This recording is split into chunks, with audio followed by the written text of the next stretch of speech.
Yo, what's going on, everybody, and welcome back to the Gurren Otaku Council podcast. As always, I'm McMillian, and today, this week, it is episode 94, and I guess you could say we're doing a little spring cleaning because we got the season 1 review of both Go-Go Loser Ranger and Windbreaker, everybody, and of course much more. But we'd like to before we get into all day, we'd like to join me, my friend McMillian, as we discuss all things anime and sometimes manga. Then please make sure you hit that like and subscribe button, as well as follow us on the social media so you can stay up to date on all things about the council. Ladies and gentlemen, the council is now in session. Let the meeting begin. All right, everybody, welcome back for another week. As always, I hope everybody's doing super fantastic. How you doing today, McMillian? I'm doing good, my friend. I'm doing good. I see what you did there. I saw what you did there with the intro, and I appreciate that. That was very nice. Oh man. Well, all right, everybody. So, episode 94. We're closing in on episode 100, and I guarantee you guys, we're working hard on episode 100. It might even be delayed depending on if we ready or not. So I'm not even gonna hold y'all. So I'm just gonna let y'all know ahead of time now. But we do have a special episode planned for episode 100, everybody. But nonetheless, McMillian, why don't you go ahead and give out the council announcement, or go over the council announcements rather. Yep. So for council announcements today, before we just start, summer 2024 first impressions was our last episode. So if you didn't check that out, go ahead and do so now.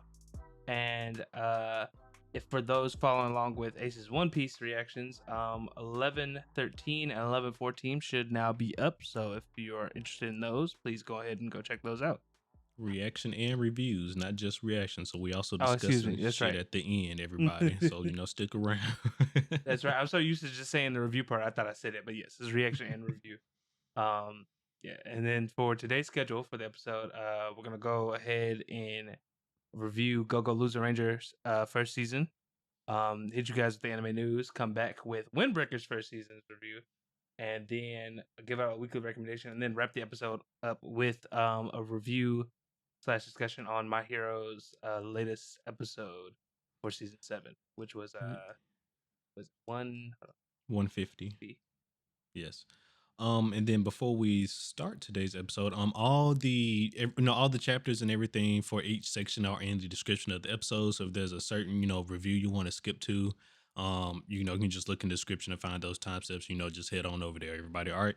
But let's go ahead and get started with the Go-Go Loser Rangers season 1 review. This one, everybody, was another McMillian recommendation. Well, I guess technically this wasn't just a McMillian recommendation. This was McMillian and Friends recommendation. It was McMillian and Friends, yes. Because one of our other friends also, because he read the manga, he was like, "Hey, you guys got to check this anime out when it comes out." So we was like, you know what, we'll let's see, everybody. But yeah, so Go-Go Loser Ranger season 1, McMillian. So for you, so let me ask you this. Did you read the manga? A part of it, not like all of it. So okay. Just so people, I guess, are aware, what I read was maybe, I think, like the first 5 episodes of this season. And that was okay. But then everything after that was okay. All right, cool. So all right, bet.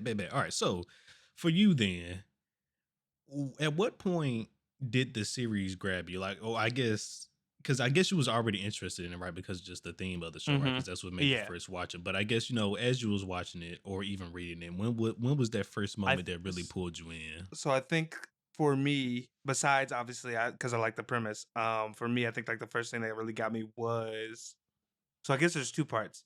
One was when the Yellow Ranger was revealed to be crazy and or evil. I was like, well, not the top Yellow Ranger, but like the little yellow cadet. Yellow cadet, basically.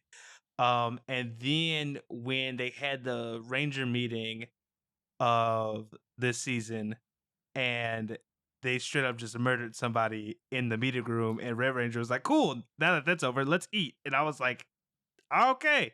I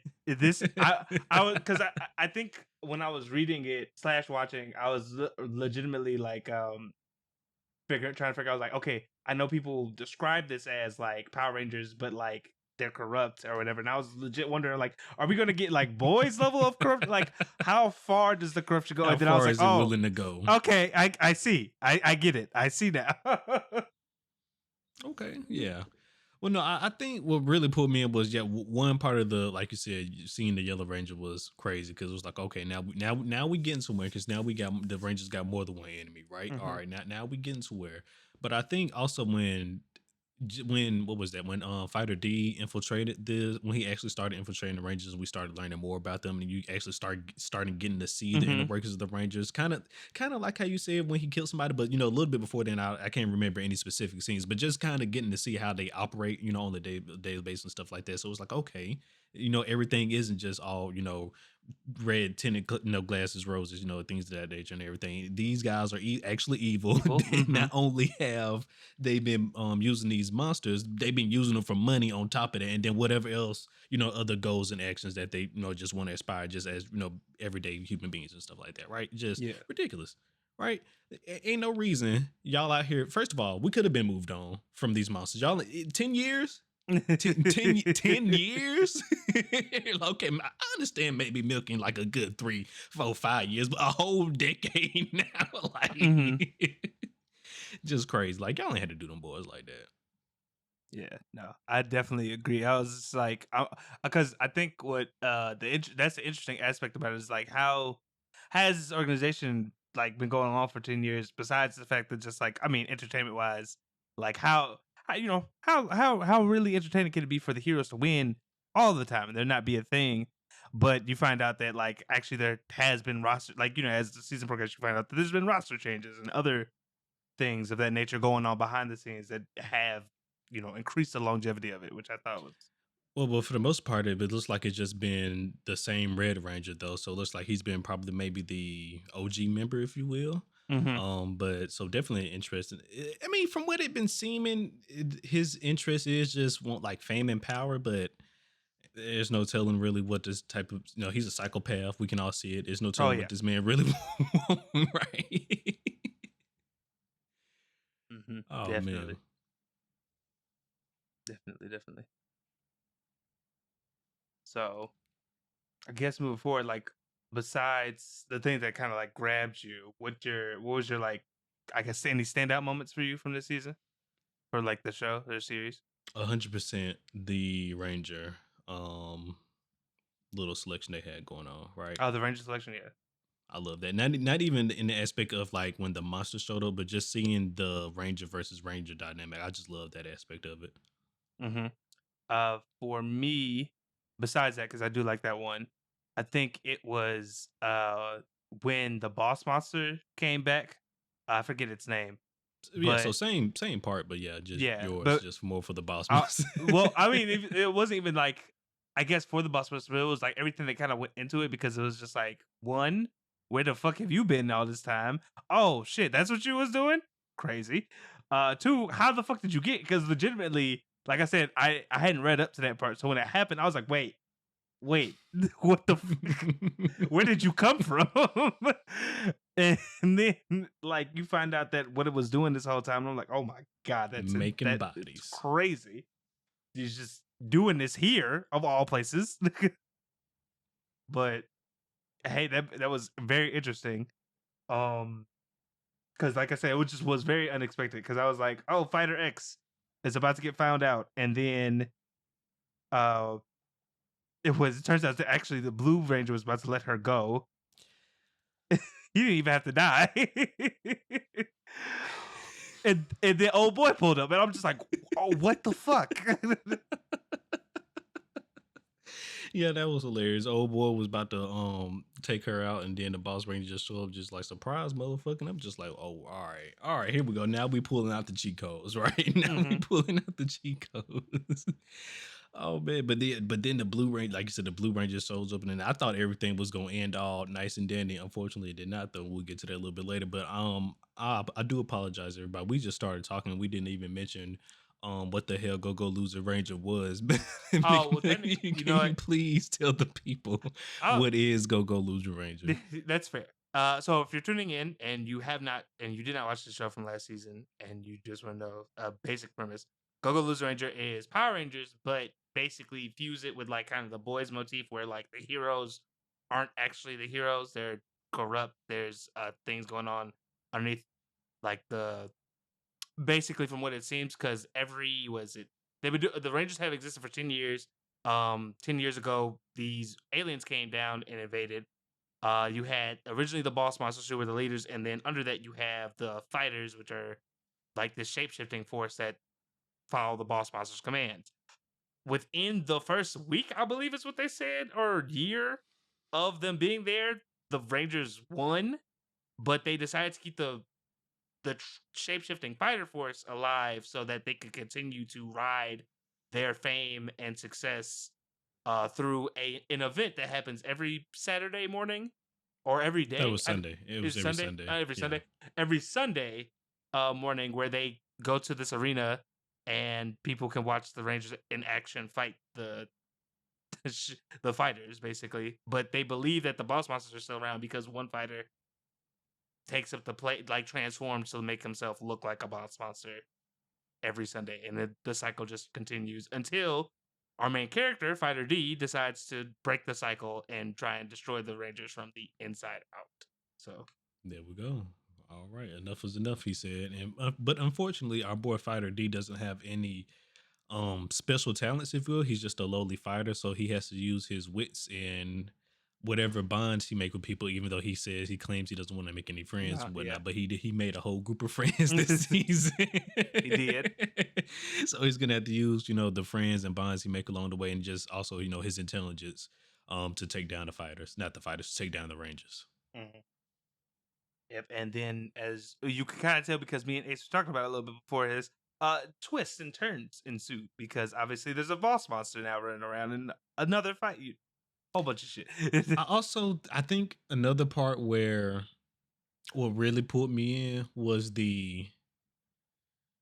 when we found about the Rangers' powers. Because even though technically the Rangers' power has always been some magical type of shit, or even just some highly advanced type of shit, right? Mhm. It wasn't never just straight up magic like this, though. You feel Mhm. me? Yeah. Like the stuff that the Blue Ranger was doing, like basically magic in a sense, right? He I just got a mean, fat wand that's a spear. basically, I was about to say, but they also like it's weird because it's like, well, not weird, but it's like magic tech almost because you have to load up Yeah, the the whatever spear that with the the different speed. cartridges and stuff Hmm. like that. And Yeah. I'm assuming that's how the other Yeah, that's divine how they treasures all work work too. because yeah, even from the red team, remember we saw one of the Red Rangers had like a piece of like the cartridge. Oh boy, and the that was in the test this time. Hmm. The same guy that Fighter D beat up originally. He had like a little blaster or sniper type, what they call them, divine weapons, right? Yeah, they're well, what the Ranger gadget, I think, basically, like he's Well, they're inserted. copies of the divine weapons, the ones the lieutenants have. Yeah. They're little small pieces of the actual divine weapons, or Hmm. copies of them, how they say. But But he had like but the. still, like I said, they still technically power up the regular, divine weapons too, though, which is Mhm. uh Yeah. So it's very, very interesting because you also get like that like power system right there, even, right? And no how that all Zoids yet, works. though. We ain't seen no Zoids. These Rangers ain't got no Zoids so far. At least that Yeah, that we know of. that is true. We have not seen Zords or giant or like the monsters don't grow giant like they do in Power Rangers all the time. Like, oh no, I'm getting my ass beat by these people. Time to become giant form and then get my ass beat by a robot. That has not happened yet, so I don't know. No one knows if that's the case, but I mean, the Rangers themselves are a lot more powerful than I think like what you're used to seeing in Power Rangers. Because again, the Divine Treasures are straight up, like A said, straight up magic, like legitimately. So yeah, I think that was another moment that also put me into the show because I was like, all right, I think I can get with I can get with this magic tech essentially, right? I was like, Hmm. okay, I can vibe with this, right? Let's go. And so they kept the plot going interesting. It definitely with the plot twist of the boss monster at the end because now you have the duality of Fighter D not technically fighting for himself now, but still technically is fighting for his brothers to free them as well, still, but he's not necessarily like on the monster side anymore. It's just like I'm here to be free now, right? Monsters Hmm. or enemies, humans, whatever ranges, whoever you are, if you're not on my side, you an enemy, right? Yeah. But yeah, but I mean overall, it was a nice season though. I think, like I said, the whole Ranger little training ground session and the whole Ranger selection. There we go. The Ranger selection that they had going on that tied the whole season together very well. But once again, like I said, especially with the reveal of the boss monster at the end, because then now, like I said, just added the extra duality to Fighter D, right? And like, what have we been struggling for these whole 10 years if you were still alive, right? We thought you were all gone, but you technically, I guess maybe not one of them could save him, but I mean, in a sense, if he truly is last boss monster, which the Yellow Ranger might damn near be a boss monster at this point. We got that little hint, because she actually helped him escape and whatnot. But I mean, if he really was last boss monster, what do you want him to do if he was actually biding his time and getting stronger? Like, I mean, what do you want that man to do? Yeah, that's what I'm wondering, if he was or not, because they also, we're not technically getting ahead of ourselves, but like in the flashback for Blue Ranger, they show that there was potentially another one out there that was transforming into humans, and for some reason participating in organized crime. Don't know why. I was like, that's odd. Why are we selling drugs? I don't. Why are we doing? Why are we? You're a monster. What are you doing? I was like, why are we breaking into banks and selling drugs? What's happening? Why is this a thing? My man was really chilling, living his life, man. Exactly. I was like, why are we participating in gang violence? What is that? He said he's one of you. He's one of us. He is a human. He participates in the activities. All right. Apparently, I want to know where that's going, though. My man said, "Oh man, I'm found out, nigga. What? You're found out? What are we doing here?" Exactly. I was like, "What the fuck? What is this?" You're supposed to be raising an army or something. This man moving weight. Exactly. But speaking of the Blue Ranger, though, were you surprised at all that that D won that fight? Are we gonna really give him the dub though? I mean, it was with assist, but like he did it though. Like I didn't even think he was going. I didn't even think I legitimately did not think we were gonna get a Ranger death within like the first season. I'm with you there. I did not think we was gonna get a Ranger death this season. I didn't think the first Ranger death wasn't gonna come to at least season 2. But yeah, that totally threw me off. Cause I was like, oh, is he dead for real? But then Fighter D just start looking at him, the blood gushing out of his neck. I was like, oh, he might be gone for real. He even looked, and which was funny to me, he even like Fighter D even looked surprised. I'm like, were you not trying to do this? Was this not the goal? It was the goal, but not like this though. Right? Yeah. We wanted an honorable duel, not like this. All right, this was not honorable at all. Yeah, that man snuck him. Snuck, he got snuck hard. It was crazy, man. But now it gets me wondering, like if technically like one of the fighters can technically become a boss monster, right? Because from what we saw, yeah, I'm interested in that too, because it looked like the boss monster like went inside Fighter X, almost kind of like tried to possess her or some shit. You get what I'm saying? Like I don't know what was going on with there, but well, the thing that was interesting for me is that like if it is possession, it doesn't seem like it takes hold immediately or something, because she still seemed to have her like faculties about her when she like then there left. Was another copy of the boss monster that was with them when they left as well. So it's not like it wasn't no other copies left. Like the one that went inside her was the last one. Mm-hmm. Yeah, and it's just I'm just wondering like what implications that'll have for Fire D moving forward, because I'm pretty sure like the boss monster technically left him alive because he was like, oh, look, I mean, like at the end you helped us, right? Basically, and they know he's still like pretending to be a Ranger cadet. So like, is it just a phone call? Like hey, we're gonna need you to do this week. You know, is it gonna be that type of situation when we come back next season? Like, I'm really wondering like what the dynamic is gonna be now. Considering like a Ranger has died, which they've already shown that the public knows, well, that something's up because Blue ain't showing up no more. And then 2, D's still in the Ranger school, so it's like we just beat this guy. I'm pretty sure they're gonna get like sorted now. Well, yeah, I think they mentioned at the end that all of them was pretty much guaranteed to become Rangers because the situation they dealt with, right? Yeah.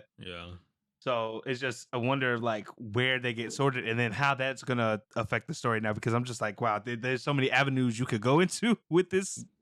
Yeah, like no, moving forward. 100%, but especially now because the Yellow Ranger, she got two defined artifacts technically now, right? Yeah. So she's even more dangerous now. And then technically, she's very very close to the third, the yellow one, right? So and she can probably nab that one whenever she wants, right? Right. So Yeah. ain't no telling if she wants to grab them all before she wants to make her move, or maybe just like a certain amount of them. Like, okay, I got the majority of them. I feel powerful enough to make my move now, type situation. But yeah, we Oh, could, possibly the Yellow Ranger could make her move next season as well. also Not the before yellow, or the yellow cadet. cadet. I don't know I guess lieutenant, if you will, because she's second in command to Man, the Yellow yeah. Ranger. But speaking of which, though, I would just like to say the offshoots of the divine artifacts are crazy powerful because Yellow has a remote control that can essentially change up time. Now I mean, granted, not all time, but like a person's individual time, which is still insane. Which I'm just It's like, what still the fuck? insane. What the fuck does the regular Yellows do? If this is what a his lieutenant got, like, what the fuck?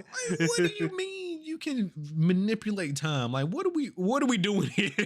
hmm Like I said, just straight up magic. I was like, okay, like yeah. The Yellow Ranger was crazy. Not only that, then she had like some type of weird shield that I think maybe it was like a Yellow Ranger specialty, right? That little weird shield she had around Oh her. yeah. So she got that on top of the time manipulation ability. She's almost like a Gara on crack, if you will, in a sense. hmm Just not saying, but time. Yeah. So That one probably didn't win a little, but it's okay. You guys get it. You guys understand. She got great defenses and a great ability. yeah. But yeah, but we'll go ahead and rate this season. Go lose the Ranger season one. What you'll give it? Man. Ooh. What A strong if 8, I think. okay I think for 8 you? overall. Yeah, Okay, for I was me. gonna go strong 7. Okay. I had a nice time watching it. I think for me, it started up a little bit slow. I don't think I was really pulled into about like episode 4-ish, 5-ish. Hmm. It took a little bit for me, but I saw the potential in it though from early on. But like I said, I just didn't really get hooked in until about those later episodes. But yeah, but I definitely hell enjoyed it though. Like once it got going, it was going. So Yeah. a solid 7 for me. You know what? That's fair. I think, I've been swayed. I think I'll drop it at least a half point, 7.5. Um, and the reason why I'll say that is because eh, I thought this was like a great introductory season to something. Now, granted, I will say you're not wrong. I think if you're not already hooked on the premise, because maybe that's why I like originally I had it higher because I like the Power Ranger premise type thing, and Yeah. to flip it was no brainer.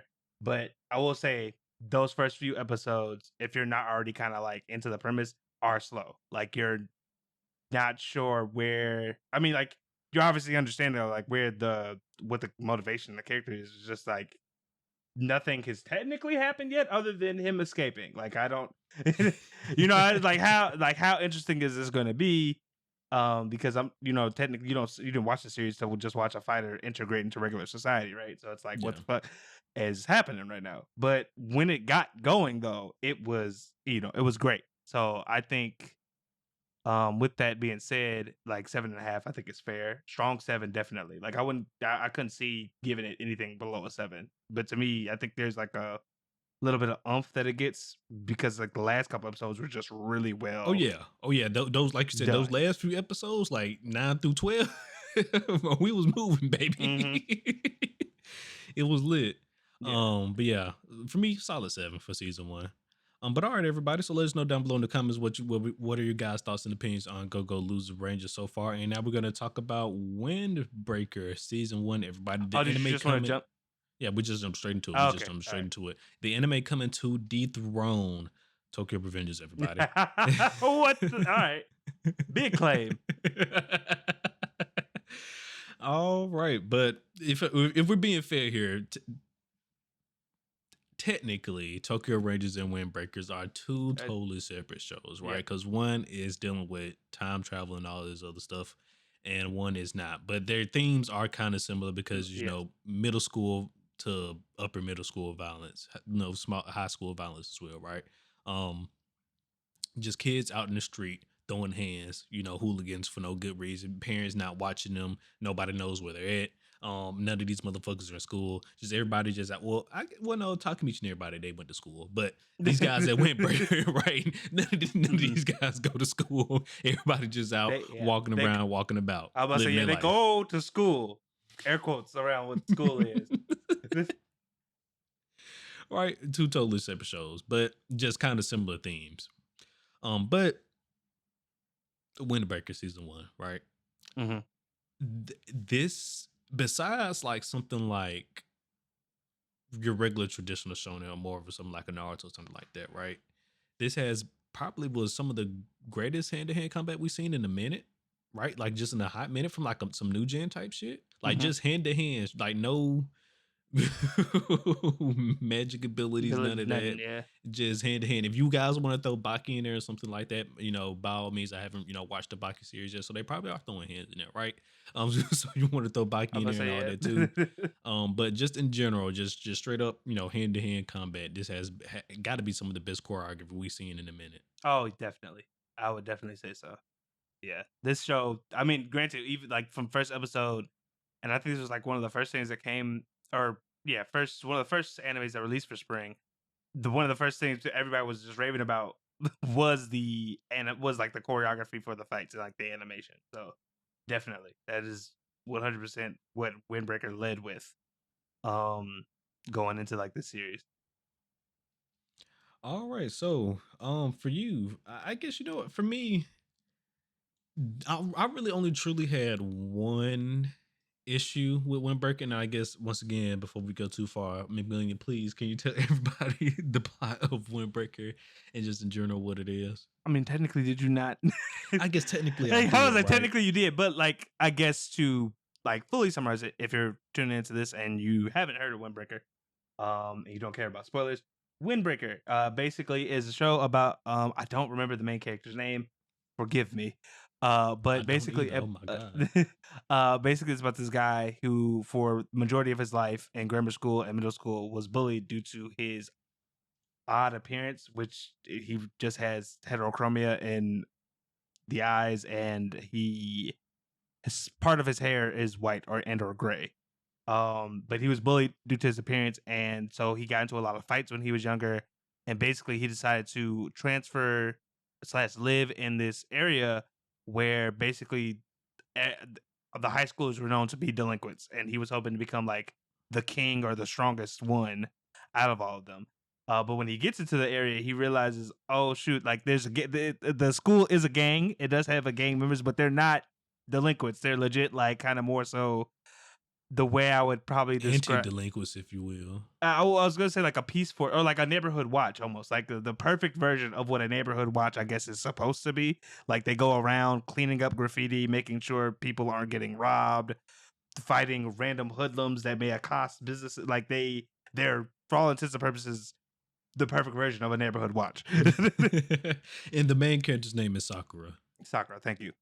Yeah, so Sakura ends up transferring to school to become like king of delinquents, and then he found out like, oh shoot, like what I thought was here was not actually here.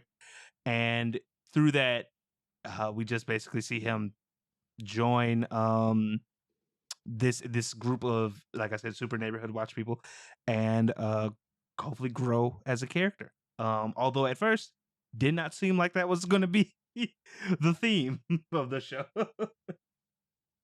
Not at all. Not at all. Thank you for that plot, if you will, McMillian. But for me, I think back to the discussion now, my only gripe for Windbreaker overall is just the story. I feel like it's definitely picking up now because, like, season 1, really, there wasn't really any conflict, right? The first just initial conflict was just, oh, our guy was just caught on the wrong street, right? And now we got to go take up for him, essentially, right?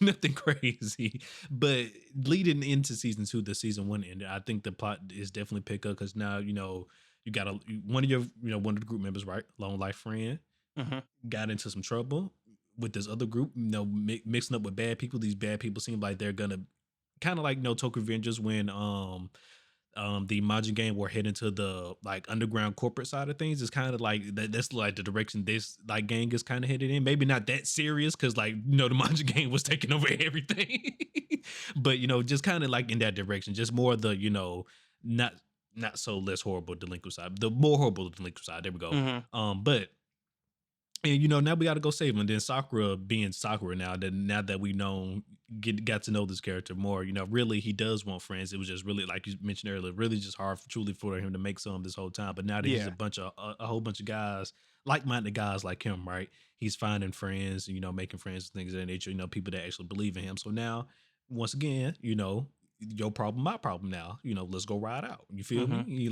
What you talking about? This ain't even talking about something. The friend was like, you can't get involved. This isn't your problem. He was like, what do you mean? This is my problem. I told old girl I was gonna bring some guy named Tyler. That ain't his name, but I'm just gonna call him his name Tyler right now. Some guy named Tyler to the park, so I'm going to get Tyler. Yeah. No. Knowing damn well you helping your friend out. You just using it as an excuse. Yeah, that was about to say. That's actually what I was about to say. So, like, on the docket, I put down basically at some point, I was like, "Yeah, how you feel the show from going from straight hands to hands with emotional growth behind them?" Because that is legitimately like hands with weight behind them. Yeah, because legitimately, like, the show just started, and I think if you go back a couple episodes when we did spring first impressions, we talked about like both of us was just like, it's not a bad show, but like I'm just watching every episode is like get into a fight. Like it's not like I'm not. It's just boxing right now. Bro. There's I was like, there's nothing really to talk about here other than like how good the fucking fights look and like they just throwing hands. But after like the first major clash, between like the two schools, you actually see that there's emotional growth behind these hands. There's storytelling behind these hands, and it's just so funny because I was just like, you would not have expected that. You would have not expected it within the first couple of episodes. Then I'm glad you brought that up because speaking on the first story arc, right? Old boy, the lieutenant who was second in command, he should have punched the shit out of old boy when he was getting out of line. Ain't no way he was supposed to let that man start getting rowdy like that. He just challenge him. Oh, I know you're talking about. Yeah. I can't remember his name. Oh, what was the name of this group? You're talking about the lieutenant of the Togame. His name. That's the lieutenant name. Togame. I remember now, and I believe the other character's name was Ren, something like that. Yeah. But nonetheless, he should. Ain't no way this man Disco look like he actually knows some type of martial arts, right? Mm-hmm. Step up on this, man. Don't let this. Ain't nobody else whooped you yet, probably but him, right? Mm-hmm. What you afraid of?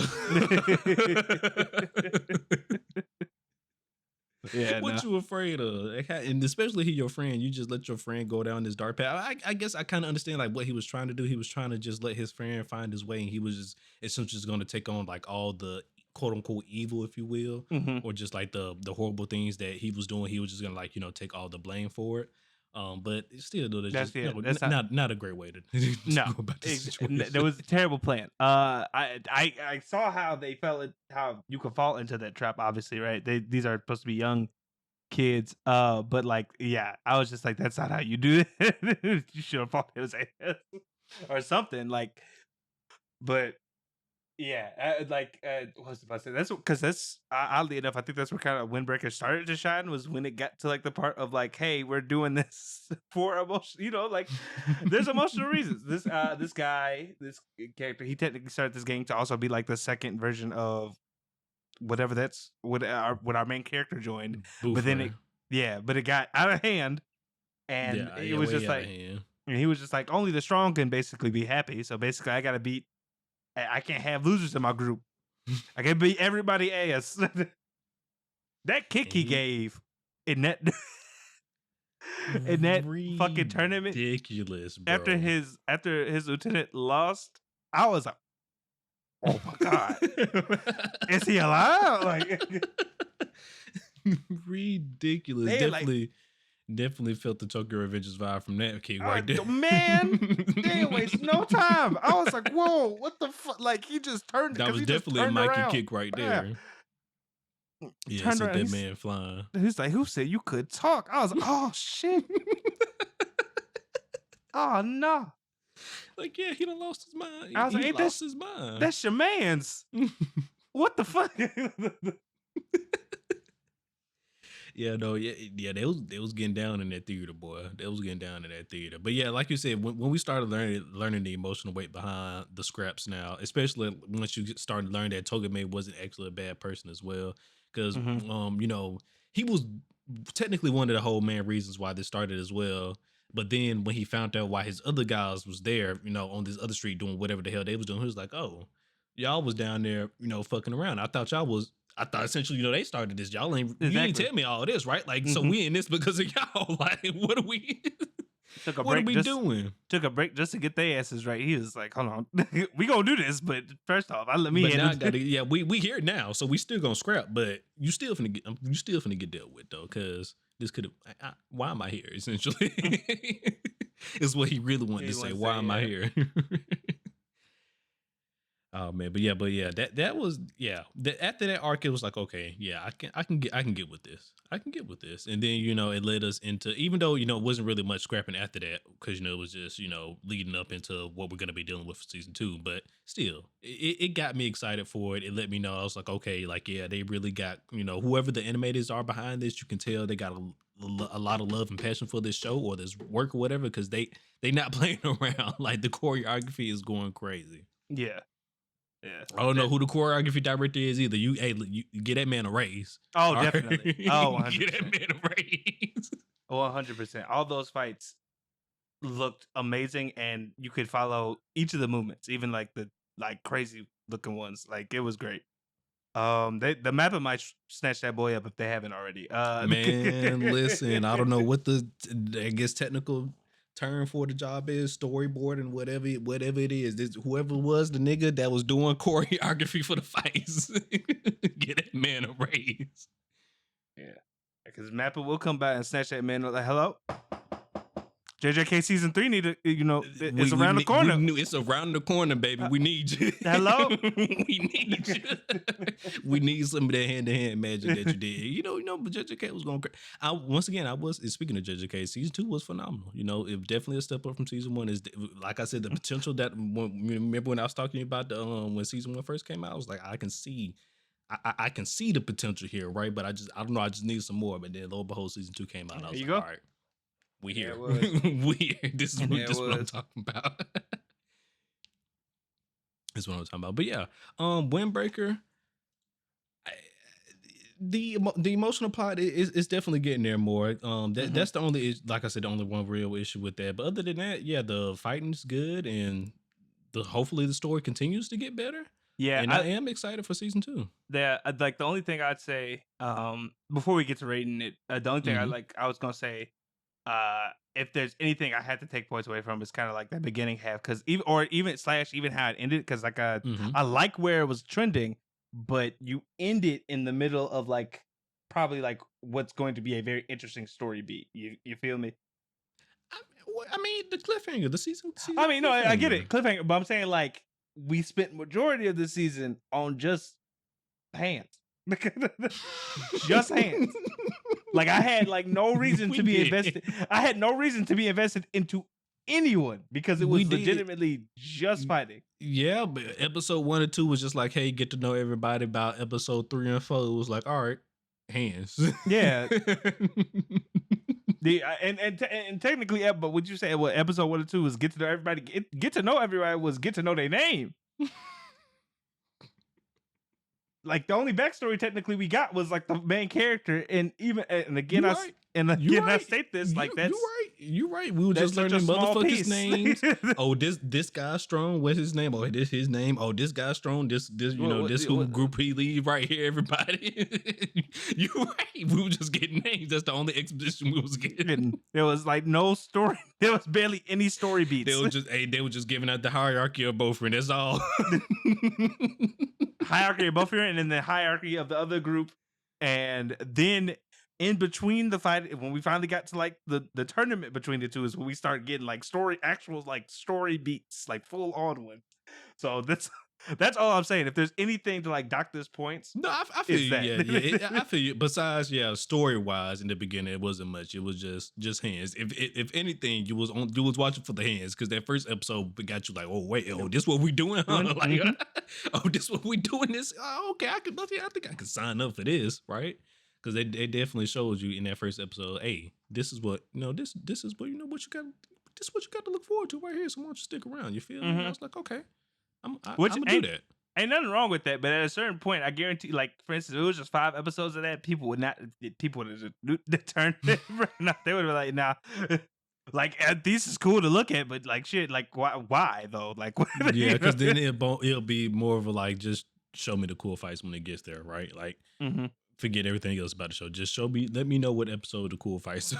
Because I was about to say there are and I definitely, don't want that show to become like that, right? Because Yeah. I think it has it got some good things about it, right? Yeah, and I was gonna say there are technically shows that exist like that, but even those still have like reasons why moments. they Yeah, and reasons reasons to why they watch got into the fight. So Of course, 100%, 100%. Any, I guess before we do rate this, any specific standout character you want to talk about? I don't think I really have any standout people, to be quite honest with you. yeah, I that's did realize in the final four looks like they might have one girl that was in there, if I recall correctly. I don't know if she was. I didn't know. Yeah, but I wasn't sure if she was like a captain or whatever, or if she was like a lieutenant, No, lieutenant. I or think she something. was one of the captains. I might have to go back and check, but I think she Yeah. was like one of the four horsemen or whatever that they call them. Called right? them. Yeah. Yeah, I mean that I'm interested in that because I was just like, so did you come from an all girls school? Like, what's going on here? Like they just let you in here. Yeah. I was like, did you just let you in here? Like, what's going on? Because as far as I know, all of these schools seem to be separated by gender. Until that happened. So I am interested to see that. But yeah, like I said, there's not, like I said, they weren't doing too much character, so I didn't really get a standout character at the moment. But yeah, that time, hopefully, when we get the second season from this show, we'll rectify that because I am interested to see where where this goes now that we have stake. 100%. I guess if I was like you said, if I was looking interested about anybody, it would be like just getting introduced to the other four horsemen, or like I said, I can't remember what they really called them, but I think it was something along those lines, right? We got the four generals or something. the four generals, along something like that, right? Yeah. We got introduced to one of them, and we got to see him actually, throw down, and he ain't playing around either. So definitely, interesting to see how the others fight. Because one thing I do like about what they've been doing so far with Windbreaker, it does seem like everybody like has like a different fighter style, right? And I've been loving that so far. Yeah, that's also which is great about it as well. But all right, so to the seasonal rating, I think once again, if just like Go Loser Rangers, a solid 7. I think the plot overall really hurts the show, but amazing fighting though, animation and animation in general, right? Okay. But just the story just needs a little help, in my opinion. Okay. So for this one, I guess I'm a little bit harsher on this one. I was gonna go 6.5. Okay. Because like again, I said that for like legitimately until halfway through the season, I barely cared about anything. Yeah, no, I feel you. No, 100%. Well, Legit, probably more around the 6s. Yeah, I'll give you that because this was probably in terms of story wise a lot slower than Go Loser Ranger, right? Yeah, I mean, I even like I want to say slower, but more so like we were just saying exposition wise. Like I didn't. Well, yeah, that could, too. Like I feel like I could sit someone in front of this show, skip through the non-fight parts of like the first half of the season, and they would understand the same amount of story by the end of it. The only thing they wouldn't have would be character names, and I feel and if you can do that, in my opinion, that's a problem. Granted, you might not be wrong. Granted, like I said, it saves itself in the later half, but again, it takes it takes you half the season to get there. So it does. That's why I'm like, unfortunately, that's why I'm like the highest I feel like I could give it is like a 6.5. And I agree with you. I think I will bump it down to that that 6 range now because not I'm listening to you. I completely agree. You're right. All those points, you're right. We're bumping it down to a 6. We're right along there with you. But all right, everybody, that was the end of the Windbreaker season 1 Ever Brew. What the hell was that, everybody? And now it is time for my favorite section of the show. Everybody, you already know what time it is, everybody. It is time for GOC News, your weekly source for your favorite anime news. So let's get into it. All right, everybody. Welcome back for another week of anime news. GOC news. I'm gonna start us off with some general news and gonna be talking about the My Hero manga. Everybody, all right, children. It's over. It's done. It's gone. Everybody, the My Hero manga has officially ended. So for all my anime onlys out there, please be careful. Everybody, all the manga readers and just everybody in general, they're out talking about it, right? So just be careful out there. Mind your spoilers.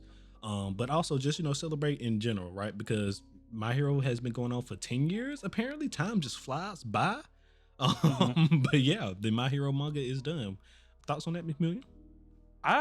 It's always interesting. I feel like when mangas end, because like they kind of take something like in a point in time and like reflect it. Because I remember when Naruto and Bleach ended, My Hero was like the thing that was like Shonen Jump's like chosen horse. Like that The was prodigy like child, if you yeah, will. because they even had like the creators of like the big three draw their characters kind of like doing a pass down kind of the torch thing to it. So it's interesting to see what some people consider like the spiritual successor of like the big three to be end, because that just means another era or age of like Anime is about to kick animes. on. Yeah, Kick off. Yeah, yeah. essentially. No, I agree. A whole decade. Like I didn't even know it was that long. It's crazy, man. So It's like crazy. that it's essentially just wild to think about like that it's over, and then like now granted the anime is still going, and we have That it is. potentially another season, I think, before it ends, potentially, because I believe season 8 might be the last season, depending on how they do it. yeah, because I was But just like, we definitely have another season. Yes. well, because the point that we're currently at in My Hero, it's funny because I remember when people were reacting to this chapter on like online, which I think was like a little bit like last year. Oh, this fight's supposed to be thick. Yeah. Apparently, this fight is thick. Yeah, that's all. But I'm just saying, like, that's crazy to think about, though, right? Like where we're at, like just a year ago, people were getting in the manga. So like even the anime is close to finishing. Is all I'm saying. Yeah, no, But 100%. I'm glad. If anything, like I feel like it from what like I didn't see anyone have any issues from like the last chapter, like we did with some other series that were ending recently. So I'm Looking glad at to you, AOT. AOT, Tokyo Revengers. But so I'm glad to see that My Hero seems to be going out on a high note, from at least like from what the people who were reading the manga are concerned. From a popularity wise, standpoint. So yeah, that's crazy. Apparently, JJK is nearing his end as well. So I mean, it's another great manga that's almost like another era in itself as well. That started another little small era. Yeah, which is interesting because like JJK, I feel like it. Well, not that it came and went, but more so like it's very fast almost.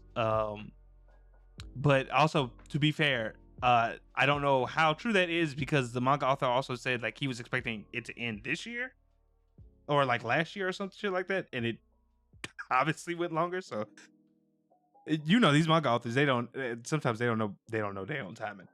So but yeah, no, even with that, like that JJK almost coming to an end is also another like marker. Well, like I said, like you have with My Hero, there are things that rise up to meet it, right? And yeah, I feel like a lot of people were like Black Clover or JJK were kind of the other two spiritual successors of like the big three to come out. So 100%. The fact that they're all about to close is poetic in a way, right? I got to catch up on the manga for Black Clover. I'm sorry, y'all. I was not waiting for Black Clover to come back. This was my shit. I had to continue reading that one. But no, I'm with you there 100%. It's gonna be sad to see a lot of these mangas and animes end in general, because they were technically, like you said, the next generation that was starting up right. Yeah, because right, and it just like came and went right before our eyes. It's kind of crazy. Yeah, because like not to make you feel old, Ace, but like for us, like we grew up on Naruto, Bleach, One Piece. I mean, One Piece is still going. Going strong. But we're coming to an end though. Yeah, we but like out. When like there's a whole generation of anime watchers who's like potentially their first like major anime that they watched was My Hero, right? My Hero and Black Clover and stuff like that. Yeah, 100%. Like that's what I'm saying. Like it's an end. It's legitimately like a poetic end of an era kind of thing. Like it's crazy. It's just a lot faster because like at least for like Naruto, we got for quite a while. Like it was from high school. from grammar school all the way to college. Oh, really? For like, or at least like when I think about it, like for me, it's just like I remember that first doing that, and then all the way to it, I was fucking in college. Crazy to think about. Okay, so we're probably gonna just go very fast on these rest of the news because we spent a little bit here on My Hero, but it's just a momentous occasion right now, everybody. So just bear with us. But do you think that we're gonna be getting a My Hero sequel? I'm not sure because now I'm not sure because of what I've been like. I don't know the ending of My Hero, but from what I've been hearing, I've been trying to stay clean here. Yeah, but from what I've been hearing, from the way it sounded, it apparently has like a clear cut end. Like it doesn't seem like it has something that it could go into, unless they do a spin-off of what's going on now, essentially. Like a different story, but same verse, essentially. Yeah, basically. It seems like if they were to do something, it would have to focus on something completely different after Deku or some shit. Yeah, like the next age of Heroes. Well, I won't say like the next age of Heroes, but probably like well into like the future of My Hero. Yeah, I get what you're saying. Yeah. Mm-hmm. No, 100%. Well, yeah, no, because I mean, I don't know. Wasn't this the author that was talking about he wanted his shit to be like One Piece? It was either him or the Black Clover creator. It was one of these two. I can't remember. We talk about this every time. I need to go look up who said it, but it was one of these two crazy motherfuckers. It was one of these two guys. I was like, "Ooh, that's a pretty steep order there, my guy." It's a pretty steep order. But I mean, I just think it ultimately, I can see My Hero like Shippuden, quote unquote, working out. I just really think it may depends on like the author, like what he truly wants to do for the series. Because I'm pretty sure now he did 10 years of this, right? If he does have plans for the series, he's probably going to take him a little break, right? Calm down, get us together, enjoy life a little bit. If he does want to do something else, that'll be then. So that's what I'm assuming. If we do hear anything, I'm probably maybe 1 or 2 years max, right? If there is going to be a sequel to My Hero, I think that's when we'll probably get something within about another 1 or 2 years, like hearings of it, if it is going to happen, in my opinion. I would agree. So, but speaking of the My Hero, there was supposed to be a special announcement on August. Yesterday, actually. I was disappointed. And it turns out that it was just an announcement of a new fan book coming out next year in January, a full art book in April, and then a exhibit of Horikoshi's art / for My Hero in summer of 2025 to celebrate the completion of the series. That was about it. Sad. Big letdown. So yes, for all those who was hoping, just like me, that the big My Hero announcement was gonna be the sequel or like a spin-off or something, no. All right, just a stupid popularity poll. Yep. Unfortunately. But now for next up, we got a whole bunch of mangas that are going on hiatus. Both the Frieren Beyond's Journey's End, Dan, and the Seven Deadly Sins manga are going on hiatus. But Seven Deadly Sins, due to a special case, and I'll let McMillian touch upon that right now. Oh, well, I was just gonna correct you. Frieren's is coming back from hiatus. Okay, it's coming. I see that now. I'm reading this fundamental. Frieren is returning from hiatus. All right, but the other two, Dan and Seven Deadly Sins, are going on hiatus. Four Nights of the Apocalypse is going on hiatus due to the author's health. Basically, that's the only difference. Like I think Dan is just going on a regular hiatus, and Seven Deadly Sins is taking a break because author's health. You know how sometimes manga authors they be needing it. So. Heads off to hopefully they make a strong recovery and can continue the work that they want to do. But with that's it for general news. For new series, Terminator Zero's creators are working on a popular comic anime called Berserker. Berserker is made from is created by Keanu Reeves and Mattson Tomlin, who is the person working on Terminator Zero right now. Apparently, there are plans to turn the comic book series into an anime. Cool. And just so people are aware, Berserker is pretty cool. The comic, it's about an immortal warrior who legitimately just cannot die. He's like he He he's lived from the BC, like before Christ, all the way till now. Until now and era. Okay. he's basically just like I believe, if I'm not mistaken, because I read a little bit of the comic, he is So he's like, seen it all. yeah, and he's the government's like killing machine. Basically, they only send him on missions where they're like, hey, everything need to die here. Oh, Cool. See him hard bet. And the story is basically him trying to figure out like what made him like he was, and then trying to figure out if he can stop it, because he does not want to live. Because live since the dawn of time. At this point, you ready to go, right? Yeah. So they're working on making that into an anime, which I pretty cool. Apparently, Production IG will be producing it. And they plan to at least have 2 seasons for it. This was announced at Comic-Con. Another series coming out, another manga. Cyberpunk Edge Runners creator is launching a manga called No Name with Shonen Jump Plus. The manga will begin serialization in Shonen Jump Plus on July 31st, so technically it's already started. And they confirmed it will be published in English alongside like its regular releases. The Edge Runner animators was dope. So is it like a story on Edge Runners, or this like a new? No, it's a new brand new series. Thing. It's just from the creator. From the creator, gotcha. Yeah. Okay. Of Cyberpunk Edge Runners. The title of the series is called No Name.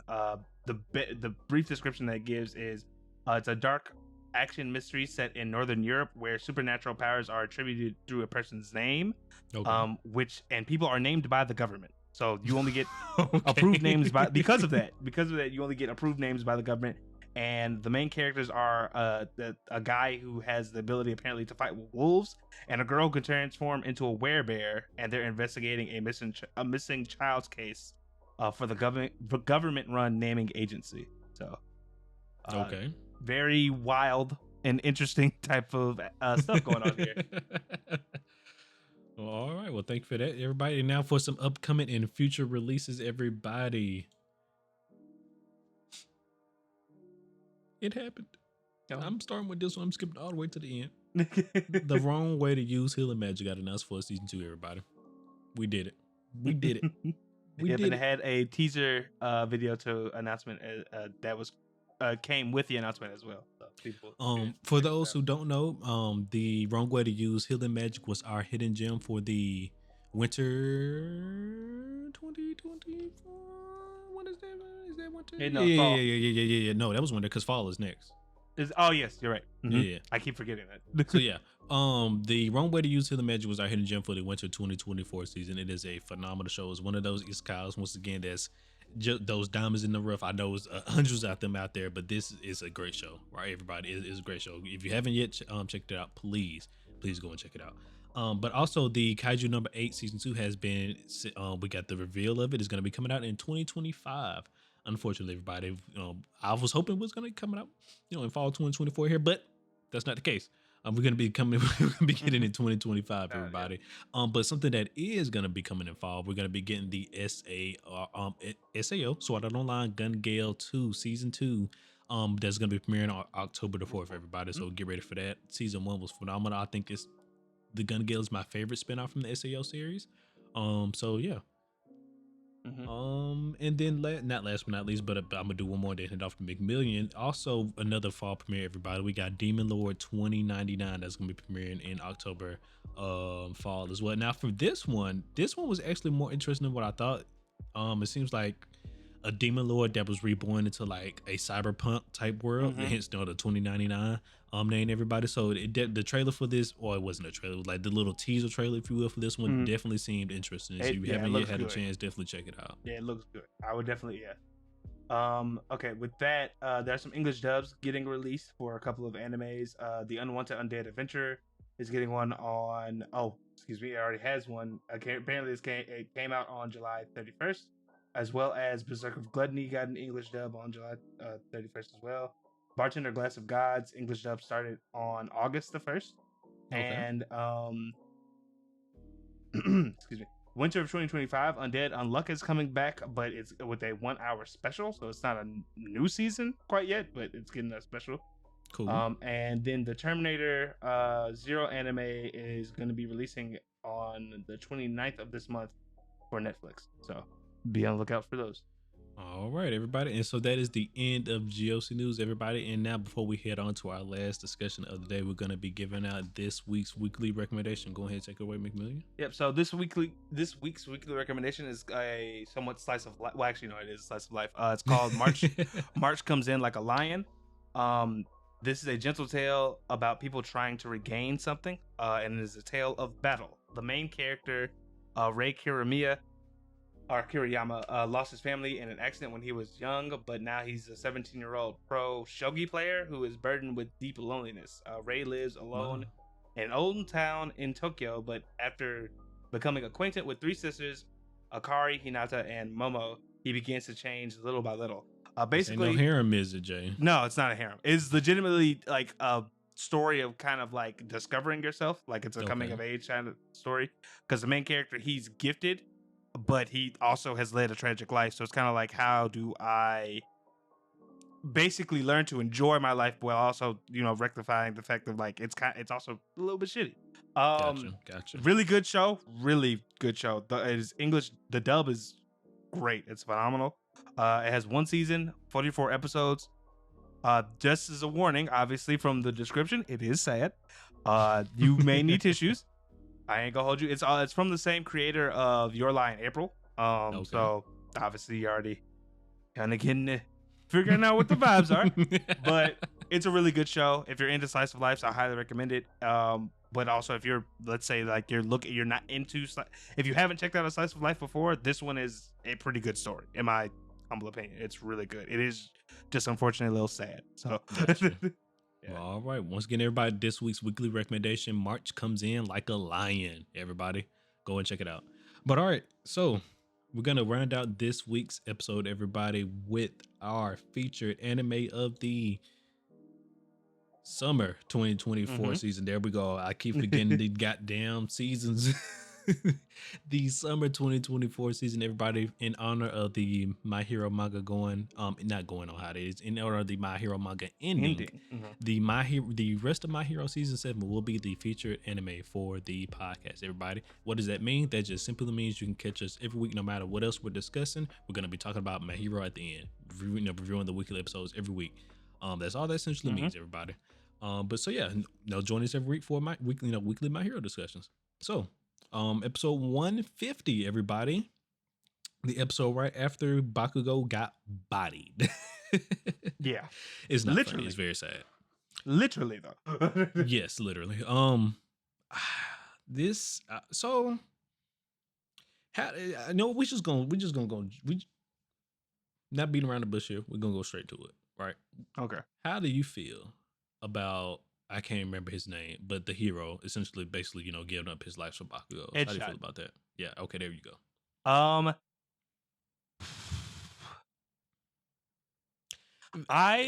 not necessarily how you feel about it, more of, okay, I guess let me start from my perspective, right? For me, I don't like death fake outs, right? If you're gonna kill a character, kill the character off. But in this instance, in the way he's bringing them back, it's like, a life for a life. Okay, I guess I can deal with that. It's not as bad, right? Because still technically somebody's dying. It's just a life for life. But me personally, I'm not the one for. I don't really enjoy fake death outs. Fake death outs. Once again, if you're gonna kill a character, just kill them off, right? Stop playing my face, right? Just so, for me, I don't know about it all the way, just because that, like I said, it's just my pet peeve. But I guess if we're giving a life for a life, I'm fine with it. So I was just gonna say, for my opinion on it, I'm not that big of a fan of it. Not necessarily because it's a fake out, but it's more so because in this general sense, like it doesn't quite make sense to me to be doing this, and I'll say why. It's not that he is a child, and technically it was very funny because I think when people got to this part in the manga, people were cheering about this, which I think is just crazy about Bakugo dying, because a lot of people don't like Bakugo apparently as a character. What? Yeah, but even so, you cheering for it. A child. Yeah, I'm not gonna. The reason for me that it doesn't make sense to necessarily be doing this is because what they are currently doing is fighting the legitimate manifestation Incarnate of evil. evil. Yeah. Like, I don't think it's smart for you to stop in the middle of a fight to save a life. Now, granted, I understand they are heroes, and technically this is like what heroes do, is like they sacrifice themselves for the greater good or people all the time.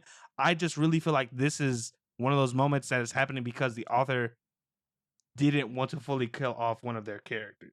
Of course. That is more of my issue with it than anything, because I don't mind death fake outs if they make sense to the plot of the story. For instance, I'm granted it hasn't been revealed yet if this is a death fake out or not, but like Nobaro's death and for JJK season 2, there's clear things that if she came back, I would understand how. A reverse curse technique has already been established.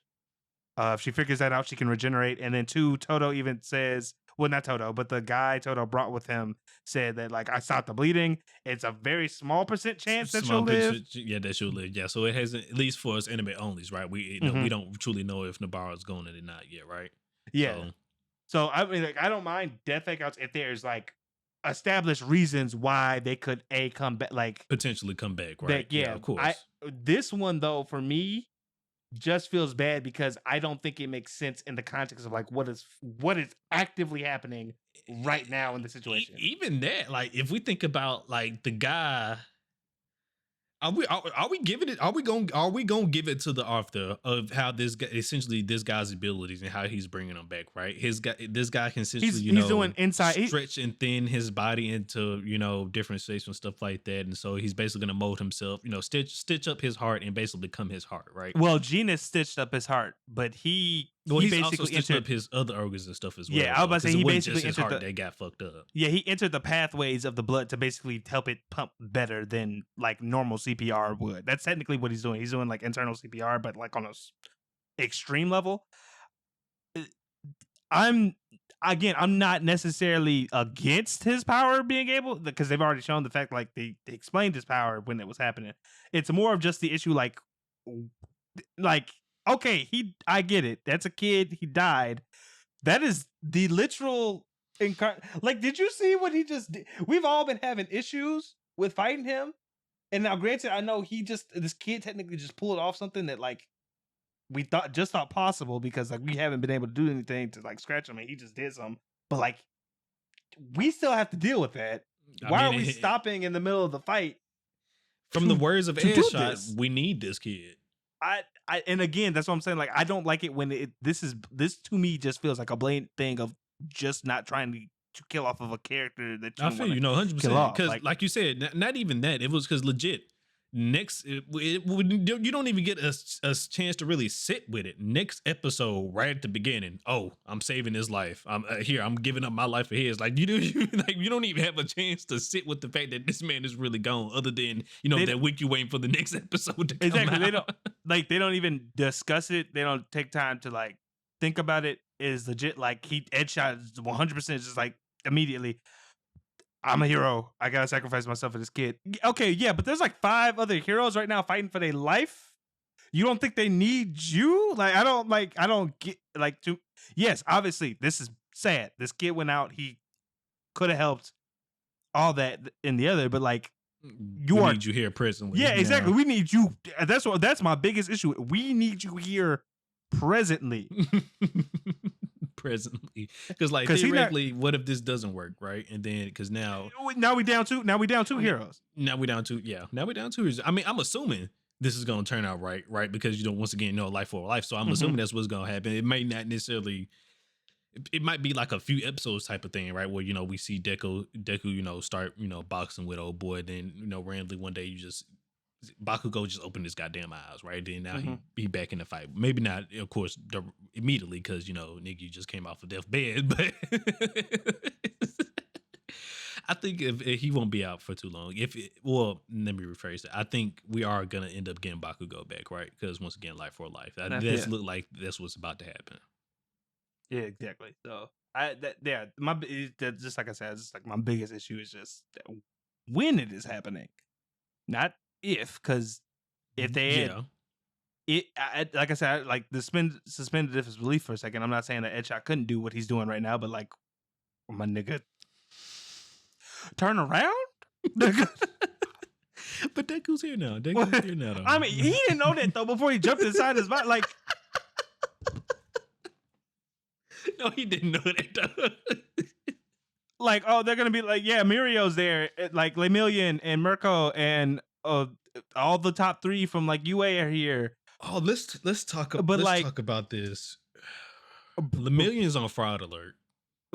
Why you say that? McMillian's on fraud alert, man. This man can't do nothing. We really start to see how weak he actually is in the grand scheme of things. Okay, hold on. I'm not a McMillian defender, but I will say this. What they are going again, I have to state this. They are going against the literal incarnate. I get what you're saying. Some is be that as it may. This is evil case. Incarnate right here. I will agree. This is evil incarnate. All I'm saying is everybody else look like they can hold somewhat of their own, other than McMillian. What's his name? Shigaraki gives everybody else somewhat of attention, other than McMillian. He don't even care about this guy. I mean, McMillian, unfortunately, he has no, like, his quirk permeation, it helps, but like, he, again, is only as strong as a normal person. So, like, unfortunately, I can see why Shigaraki wouldn't pay attention to it, because the form that Shigaraki's in right now is, like, unless you are hitting him, like, with something ridiculous, it's probably not going to do damage. Man. It's not gonna do damage. Like Sun Eater showed that he could fucking launch off a fucking laser. The girl, and he did. He did technically eat it. He did technically, but I was like, it did show that it destroyed some of his body, and when I say some of his body, I mean like the extra limbs he was growing. But and then girl who can control energy or something. I forget like her thing, like she can do damage to him too, because again that's energy based, so I can see why. And then Mirko is just ridiculous, is ridiculously fucking strong. Right? When she's safe, so when she want to turn up, she turn up. All right, exactly. So again, I can see why he wouldn't pay attention to Mirio, because Mirio at the end of the day, his quirk can't do like he can't do damage to him based on his quirk, because he only has the strength of a normal person, and his quirk doesn't boost his strength. It just lets him pass through stuff and move through things faster than normal, because again, he can just pass through it like it ain't there. So yeah, it's just an unfortunate. I'm just saying he, big 3. I'm just saying he on Fire Watch, right? That's all I'm saying. If you part of the big 3. Look again. I just think he had the unfortunate matchup. Sometimes it happens. Sometimes it happens. You just have the unfortunate matchup. You just have unfortunate matchup. You're right. Just what's the word I'm looking for? A natural disadvantage, if you will. Exactly, and that's what's happening right now. That is what's happening right now. A natural disadvantage, if you will. But our boy Deku has finally pulled up to the scene. Everybody, the Shigaraki versus Deku is about to finally begin. This, I'm pretty sure it's going to be a long one as well, but it might be on some everybody versus Kaido type shit that's about to go down. Probably. And that's what it's really been like so far, everybody versus Kaido type shit, because Shigaraki has been holding his own against all these heroes, not playing around. I'm surprised he hasn't broken this little death building or whatever. This guy down yet. Well, because he's still under a racist. Well, I'm just talking about just from raw strength. I understand his decay abilities is shut off right now. I mean, I was saying just from like raw strength and stuff. But I guess the barriers is built different, right? Yeah. I was about to say the support equipment students who are working on the island or whatever right now. Well, yeah, they do keep replacing it and stuff as well. I was about to say they've been trying to make sure that this shit does not fall down. So like technically there's a canon reason why it hasn't fell yet. But yeah, but I will say what I technically just realized in the moment of us talking this, this episode is like a reverse Dragon Ball Z. All the villains got new forms. Yeah, that they did, because you're right, because boy, both Dabi and Alpha One, which was right, he's going back in the prime form, and then I also might be right because somebody up. not that. Remember, the first he was saying, I felt some weird. He was like, my brothers were gaining quirks, so I might be right that the way Aries shit where he probably gonna get his quirks back as well. We about to see listen, this somebody might lose their life. What's his name? And also he pulled it. Also he Endeavor pulled. might not make it out of here. Well, he pulled. Was the funniest thing was he pulled a Sukuna on Endeavor technically because he was like, "Oh, Endeavor, don't." I mean, he's like, "Endeavor, don't worry. You made me do this. You made me pull this out. It means you're strong." But unfortunately, the time to play is over. Basically, is what he said. Like, unfortunately for you, he basically pulled like what Sukuna said to Jogo. Don't be sad. You're strong. I'm just stronger though. I'm just him. He pulled out the Joker, baby. And then and then fucking Dobby. But we do know it is a time limit type thing. Because we was yes. talking about this last time we talked about it. We was wondering, if it's gonna be like based on the time limit time thing, and it is, but will he survive those minutes? Unfortunately, and he's gonna have extra time too because it goes based upon. He said he's gonna exist for as long as until essentially Aries quirk rewind him into nothing, right? But as we all know, this nigga off one been around for a long time, unfortunately. So long time. He might have a little bit extra extended time than your actual number person if they would have took this, right? So what is Deku? What is Deku? The 10th? No, the 9th holder? The 9th user? 8th or 9th? Yeah, 9th. Because so he at least off of one been around for at least 9 generations of people. Yeah. So potentially plus some because we don't know how how long each of them lived. But no, because if I'm not mistaken, it was that generation because it started with him and his brother, right? Mm-hmm. So even though he took that quirk from somebody, because we still don't technically know that happens because like how that happened. Did he like break off one for all off from him because like he gave he off one gave one for all to his brother, right? Mm-hmm. So like was it originally part of all for one? Like is that how that happened? Which technically it could be because technically like it could be because we don't know the origins. His quirk is like an inverse of all for one in a sense, right? Mm-hmm. It does. So that could be the case. Outwardly and not like passively. Yeah. I don't know. It's odd, but yeah, because regardless, we really don't have the origins of one fall other than it came from off one, but we don't know like if he grabbed it from somebody else. Like, was that a quirk somebody else had? They didn't know what the hell they had. He's just like, oh, let me just take that from them. Or once again, was this something like more deep because it was his brother, right? So he basically like took a part of his own quirk and kind of just like it's almost like broken in half, essentially, right? And then gave it to him. I would think it'd be the latter, but regardless, threat. It is a. We have a S level threat back on the board now. Just when we took him off the board, he's right back. So even though it's on a time limit, but the amount of damage that he can do is ridiculous. Especially now that we know that his objective is to go to Shigaraki now. Yeah, before he's rewound into nothing. Yes. So basically, it's a keep away game. Yes. And it's not looking good for the people that got to keep shit away at all because like he immediately came back and started wreaking havoc. Immediately snatched up somebody's quirk. Immediately, I thought, bro. When I tell you, I thought we was about to get like a mini Madara scene about to happen when that man touched the ground. I was really fearful for what was about to happen to everybody on the ground. Because I promise you, I thought that man was about to go to work.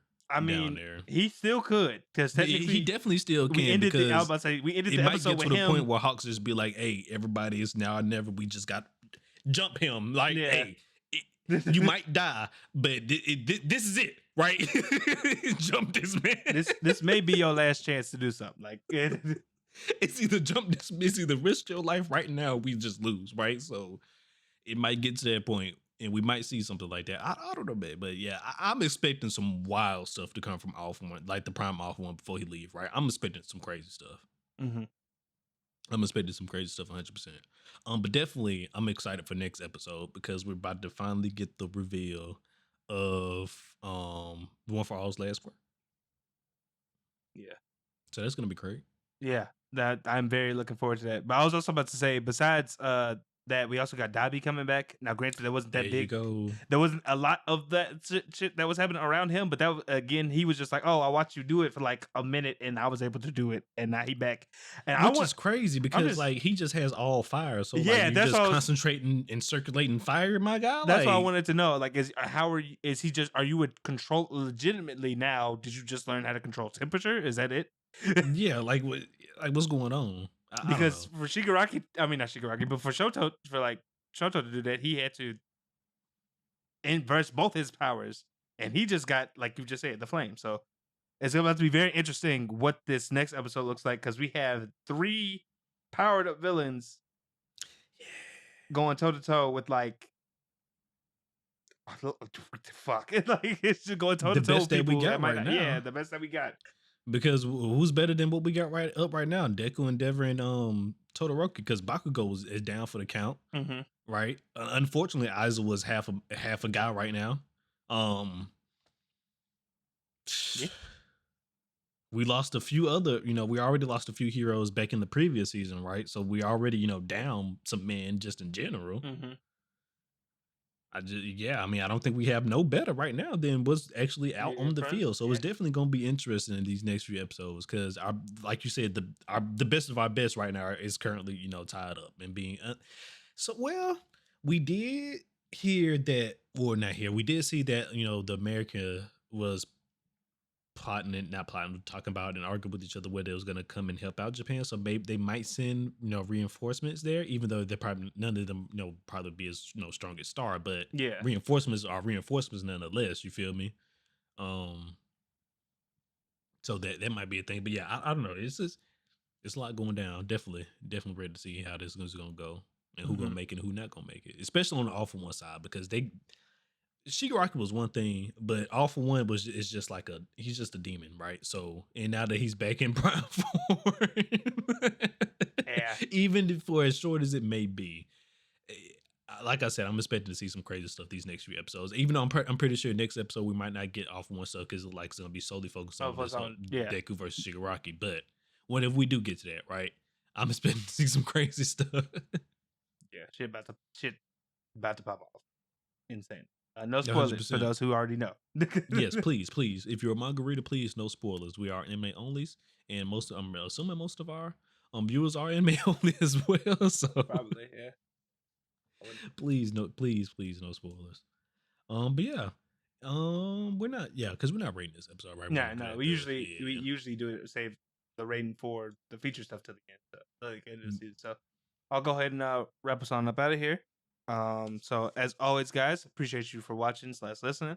If you want to stay up to date on all things about the council, please consider following us on our social media. That is at Gurren Otaku's on Twitter and at Gurren Otaku Council everywhere else. If you want to stay up to date on the YouTube releases, hit that subscribe button and the bell notification so you can stay up to date when these basically hit YouTube. As well as leave a like, and a comment. We really appreciate it. If you're one of the people that listen to us on our audio only platforms, please consider following the podcast on whichever platform you use, as well as leaving a review and sharing. We greatly appreciate the support. With all that being said, guys, continue to enjoy this season of anime. Summer has been pretty good so far, so looking forward to seeing what fall brings next. But this is Gurren Otaku Council saying meeting adjourned. Peace out, everybody.